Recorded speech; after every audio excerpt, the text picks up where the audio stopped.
আসসালামু আলাইকুম। আজকে আমি আপনাদের সাথে বিয়েবাড়ির মাংসের রেজালার রেসিপিটা শেয়ার করব। এই রান্নাটা যদি ফলো করে রান্না করেন তাহলে হুবহু একদম বিয়েবাড়ির রেজালার মতো রেসিপি হবে আপনাদের। তো প্রথমেই একটা কড়াইতে 2 কেজি পরিমাণ গরুর মাংস নিয়েছি। এর মধ্যে দিয়ে দিলাম 2টা তেজপাতা ফালি করে, দিয়ে দিচ্ছি 3টা দারুচিনি, 4টা লবঙ্গ আর 6 থেকে 7টা এলাচ।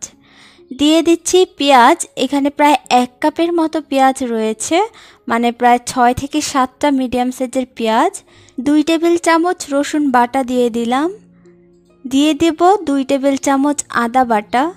উঁচু করে 1 চা চামচ ধনিয়া গুঁড়া এবং উঁচু করে 1 চা চামচ জিরার গুঁড়া দিয়ে দিলাম।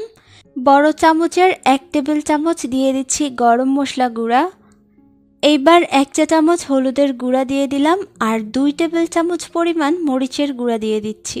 এতে করে একটু ঝাল ঝাল হবে, খেতে ভালো লাগবে। দিয়ে দিচ্ছি হাফ চা চামচ গোলমরিচের গুঁড়া। আর এইখানে আমি দিয়ে দিচ্ছি হাফ কাপ পরিমাণ টক দই। টক দইটা ভালো করে ফেটিয়ে নিয়েছি, সেগুলো দিয়ে দিলাম। দিয়ে দিচ্ছি 1 কাপ পরিমাণ বেরেস্তা ভাজা তেল।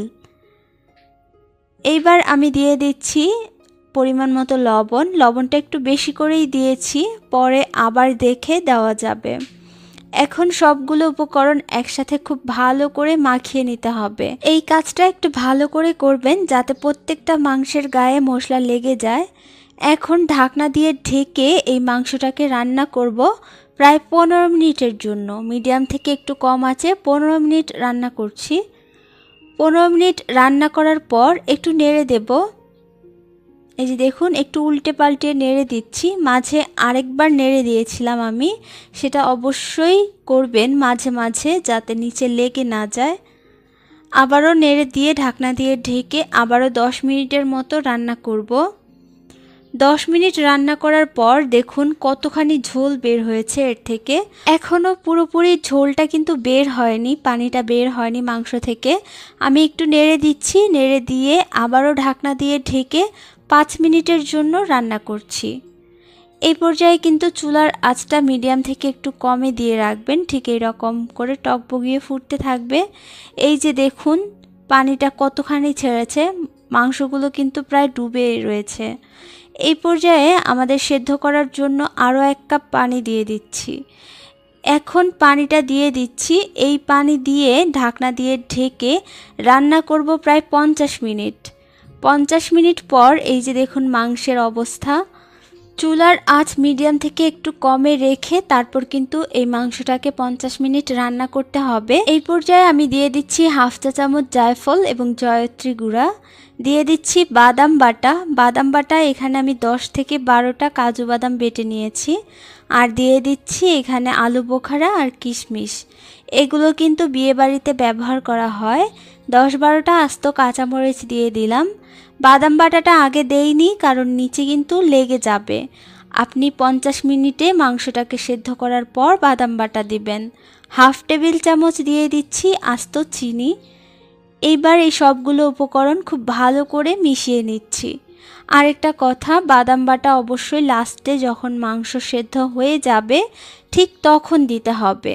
আর বাদাম বাটা দেওয়ার সাথে সাথেই দেখবেন ঝোলটা গাঢ় হতে শুরু করবে। আর একটা কথা, বাদাম বাটা দেওয়ার পর অনবরত নাড়তে হবে। আরও 5 মিনিট নেড়েচেড়ে রান্না করার পর 1/4 কাপ গুঁড়া দুধ দিয়ে দিচ্ছি। এই গুঁড়া দুধের কারণে কিন্তু কালারটা অনেক সুন্দর আসবে আর খেতে ভীষণ ভালো লাগবে, তাই এটা অবশ্যই দিতে হবে। আর বিয়েবাড়িতে অবশ্যই এটা ব্যবহার করে। এইবার সবগুলো উপকরণ আরেকটু নেড়ে নিচ্ছি, নেড়ে মিশিয়ে নিচ্ছি। এই পর্যায়ে নাড়া বন্ধ করা যাবে না, যেহেতু গুঁড়া দুধ এবং আমরা বাদাম বাটা আরও অনেক কিছু ব্যবহার করেছি। দেখুন কালারটা কতটা সুন্দর চলে এসেছে। এই পর্যায়ে মাংসটা কিন্তু পুরোপুরি সেদ্ধ হয়ে গেছে, কারণ আমরা কিন্তু 1 থেকে 1.5 ঘন্টা এই মাংসটাকে প্রথমে রান্না করে সিদ্ধ করে নিয়েছি।